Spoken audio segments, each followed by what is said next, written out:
Chris Middleton was the guy that did close the deal a lot of times against the Nets and certainly against the Hawks in helping them get to the finals while Giannis was injured. So listen to how Drew Holiday kind of describes these two players and what they mean to the team. Chris is the heart of this team. I feel like Giannis is the soul of this team, and without them, man, we really wouldn't be here. No, they certainly wouldn't. But Chris being the heart, Giannis being the soul, I find that to be the best way to explain it. Some people want to say Batman and Robin. You know, some people want to say Giannis is the opener, but Middleton is the closer. I think heart and soul is the best way to put it. Giannis does really represent the soul of the Bucks and what they are in his era since they drafted him. This player that has developed before our eyes has become a great player. Like the Bucks became a great team that has had great regular season success, that has had some heartache on their way, and now have a chance to win a championship, and you're sort of feeling that emotion for them because of the journey they've been on. But when you think about the heart, who's going to get it done in crunch time? Who's going to make the biggest plays when it matters most? Middleton is the guy you see they go to get the buckets when they need them. But even that has been an evolution.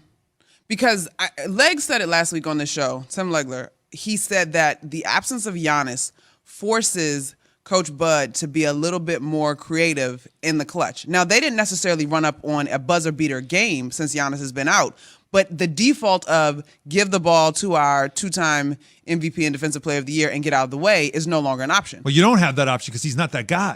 But that's the part. Most guys, like Kevin Durant, you give him the ball and get out of the way. You can't do that with Giannis. Right. He's not that guy. On paper, if you just were to go off of accolades and the guy that is the engine of this squad, the undoubted leader in terms of energy and intensity, you might think it is. But when you really get into the basketball X's and O's, he's not that guy because his skill set, quite honestly, is limited. He just has the ability to overpower defenders. This guy's won 2 MVPs. It is and wild. yet we talk about how he has a limited skill set. But because he does. He just does what he does so well. Can you think of another MVP that we have had in the history of the NBA where you would say that about? Where, you know, like he puts up big stats, his team wins, but he's limited. But like Shaq, people say that about. Shaq was another guy who couldn't hit free throws, but it wasn't to an embarrassing level. I never felt like he was where crowds were counting and mocking Giannis at Atlanta to a point where it was I was embarrassed for him. But like, this guy's an MVP and they're mocking him. But I think you got to get into the words here, if I may tap into my English degree, love the whole English class. Limited and elite at their position to me are different things. When I think of Shaq, he was elite at his position. Dominant, right? Dominant, right? Like nobody could touch that. But you also are not putting Shaq on the three-point line. And that's not even what we were doing in Shaq's heyday in terms of that position. Yeah. For Giannis, I think limited comes into play because Giannis does not camp out in the paint. And now some of that is the byproduct of today's game. But every time he go to take a three, what does he hit? 2 out of 10? It looks like Elaine 3 from out of Seinfeld 10, dancing. maybe? I got to be honest. Then we're reminded, oh yeah. Or every time he gives me a turnaround fadeaway jumper being guarded by one-legged James Harden or Trae Young for that matter, I see the limitations. What are we doing? Well, let's ask Vince Carter. Let's bring him right in. If anybody would know, it certainly is him, our ESPN NBA analyst joining us right now on the Goodyear Hotline. Vince, good morning. So, good morning, guys. How you doing? Good. So you heard some of that. I mean, it's not to be. You hesitate so much to sound like you're being disrespectful, right? The guy did win 2 MVPs. The guy has, put up unbelievable numbers. He's had a tremendous, career. But yet, when I watch him, I just think about how we have this guy who's at that level when it comes to all the trophies on his trophy case, and yet can you think of another player at that level that yet has such limitations to his game? When Monica said that, I was sitting here thinking, I was like, man, who could I pick? Or I couldn't think of anybody like that. But I say this about Giannis. When Giannis is aggressive and downhill, there's not many that can stop him. I think he limits himself because he settles for jump shots sometimes. But think about it. As players, and Monica, I think you can attest to this. As players, when you're working on the next facet of your game, for him, the jump shot outside of the paint, the three-point shot. He's always hearing people talk about he needs to develop a shot. Well, at some point, you have to see if it works in the game. You have to. And I think sometimes he's doing that and he sees results. He sees it going in sometimes. And sometimes, when they were blowing out the Hawks one game, and I noticed he was downhill. They were up 25. He settled for that 3-point shot to see where he is with it, because that's the time to work on it. And I feel like sometimes you have to work on that shot. So in the heat of battle, when you need a bucket, you go to what works. But at some point, I'm going to use this story out with John Collins. We were working on his 3-point shot. We were working on a jump hook with the left hand. And I said, sometimes it's great in practice, but you have to use it in the real game, in real time against some of the best players before you can feel comfortable using it. So, that's what you get sometimes. I know that technically VC is now my colleague and we're like all in this together, but it is so dope to say something and then you, this man who's excellent, come and confirm what I had to say in terms of Giannis making himself limited. It is a little bit puzzling. All right, but let's get into this series as it stands. VC, and we've been going with this question all morning. In terms of legacy, which side of the coin, who needs this more, Chris Paul or Giannis? It's such a tough question. And when you're talking about legacy, I'll say this about Giannis. Giannis has time. And if they can keep this team together, you could see them potentially in the finals often, or at least in the conference finals. Of course, I think Chris Paul has established himself, as far as a legacy is concerned. This is just adding to it. This is icing on the cake, in my opinion. Now you have some of the greats of the game who didn't win a championship or didn't make it to the finals and are in the Hall of Fame. Chris Paul will be in the Hall of Fame, but Chris Paul is year 16. He's the old guy, so of course I'm gonna have to lean that way and say he's closer to walking away from the game than Giannis is. So of course Chris Paul would want and need this a little more than Giannis right now. See, that's a great way to put it. It's the window, right? That's how we always talk about is runway. How much runway? Trust me, I'm with you on that one. Man, I didn't want to say it, BC, but all right. I mean, you did bring it up, so fine. But how about react to something though? Because how we always do this too about players and about their teams, especially when you get this far. It's like he's the heart and soul of the team, right? And it's always your best player is sort of your leader. That's always the way it's supposed to be. But with the Bucks, we're kind of learning that they're probably more team than we thought, even with a 2-time MVP, even with a guy like Giannis and all his accolades. Drew Holiday said this. He said that Giannis is the soul of the team. Chris Middleton is the heart of the team. Can you have it that way? Can you have one guy represent one thing and one guy represent the other? And is that what the Bucks are to you?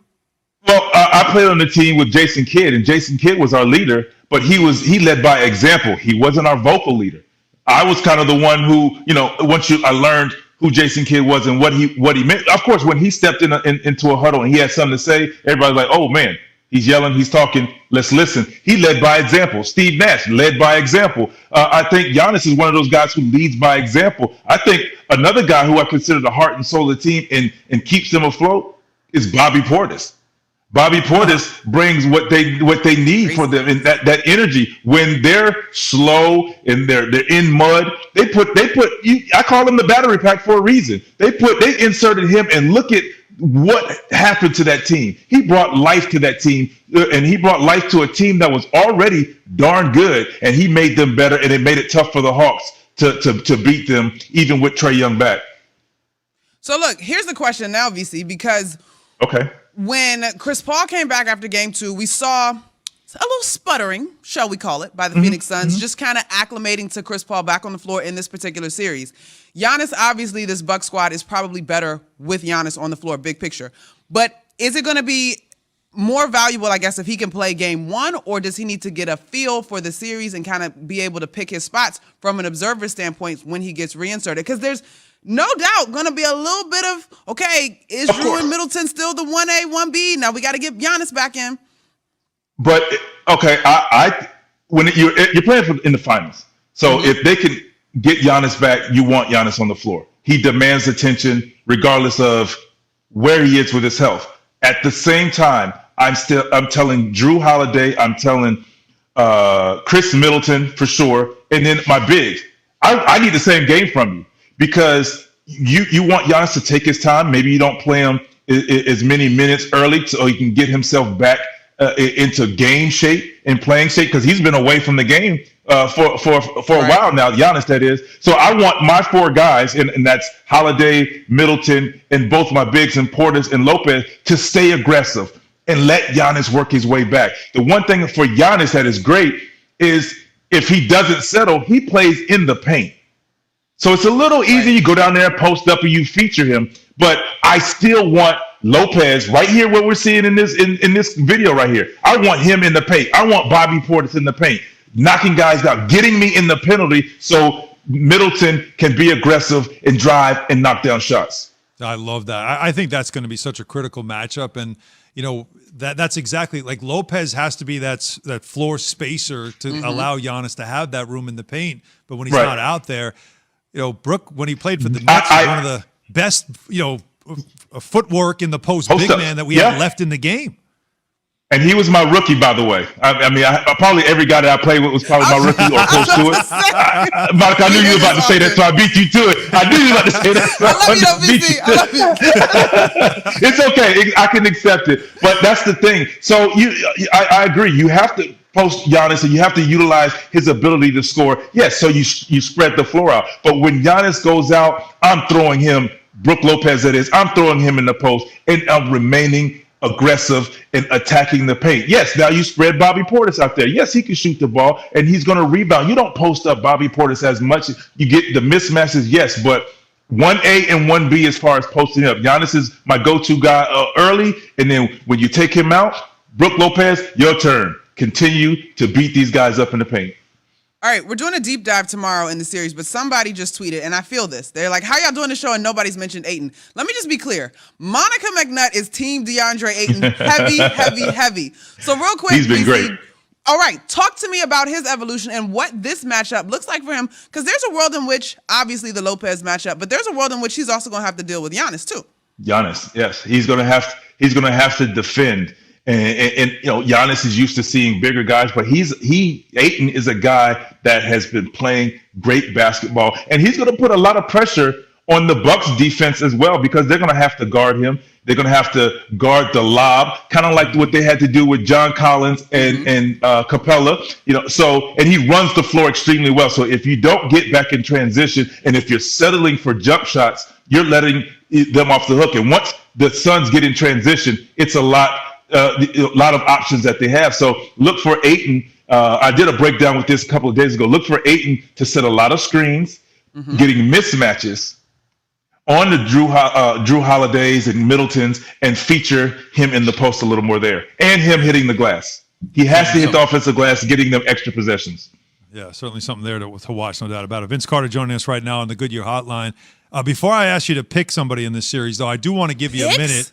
We got to make picks. I want to already. But I want to give you a minute though, because your last team was the Atlanta Hawks. The run that they had here all the way up, and then Trae Young's injury really obviously took so much out of that offense. But just what you saw out of that team, some of them maybe were your rooks, but still, like this group that you saw last year, and where they were there to where they are now.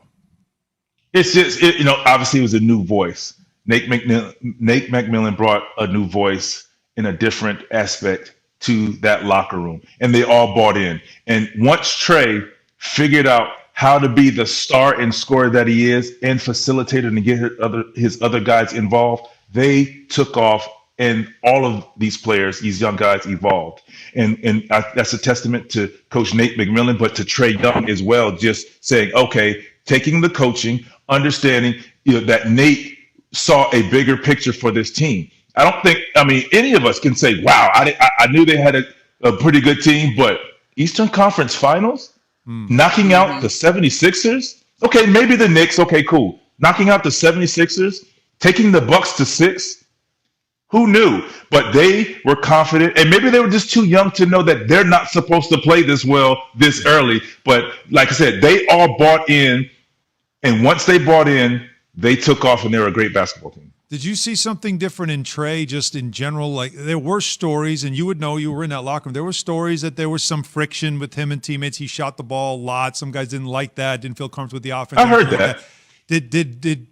Was there a change in him that you saw that's different from what you might have seen? Absolutely. Your own? Absolutely. His approach in the games early, understanding how to facilitate, how to get other guys involved, for him to be that type of player if he wants to take those shots. The game was easier for him in the second half or the fourth quarter because he had guys like Bogdanovich, Herter, John Collins. He had other guys shooting the ball, spreading the floor for him, making the game easier for him. And once he understood that, he's like, wait a minute, I can get 6-7 assists in the first half or 3 quarters and then be me in the fourth quarter, seeing late double teams, but maybe single coverage because my shooters are shooting and they have to stay home. Oh, okay. And he figured that out. And then they took off. I mean, I really think that's what the key was him just understanding how to manage the game. It's amazing how your teammates love you more when you realize that if you use them early on, and then I'll take all the shots later. They're like, yeah, go ahead, take all the shots later. I'm good. But they're prepared. Now they understand how the game is played, and they want to make the game easier for Trey now because he's made the game easier for them early. And that's one thing I learned early in my game. So we used to have this conversation and argue all the time about that. I said, hey, make the game easier for them. Because later on in the game, when the star needs to be the star, they now have made the game easier for you, and you can make or be the star that you are. And he gets it now. It's a great transition. Yeah, a great transition to see 100% in that player, no doubt about that. All right, real quick, VC, you got a pick on this series? Well, all right, let me think. Spidey senses. Okay. No, I don't. But I think if Giannis is back, with the Bucks, without Giannis right now, you're going to see a very good series. With Giannis, he's the X factor because if he is aggressive and he gets downhill, he puts pressure on his team. And Drew Holiday and PJ Tucker, who we have not talked about, they defend and can slow down Chris Paul and Booker. They can hold up that trophy. Yeah. So I guess that means I'm saying the Bucks. Mana, come on, what you got? Don't leave me out here by myself. You got to say something. VC, we got to go to break, but I got Phoenix either way. Yeah. Come on tomorrow so we can talk about it some more. The caveat, though, obviously being the injury to Giannis and see where he is. Vince, always great to 100%. Talk to you, my man. Thanks so much. All right, guys. Take care. It's Vince Carter, ESPN NBA analyst on the Goodyear Hotline. So coming up next, a little more on Aaron Rodgers and the Packers. Is it time they just stop fighting? If we figure this out, what they shouldn't do is trade him, but what should he do in this situation? We'll discuss that next. Keyshawn, J. Will, Zubin, ESPN Radio, and Sirius XM, Channel 8.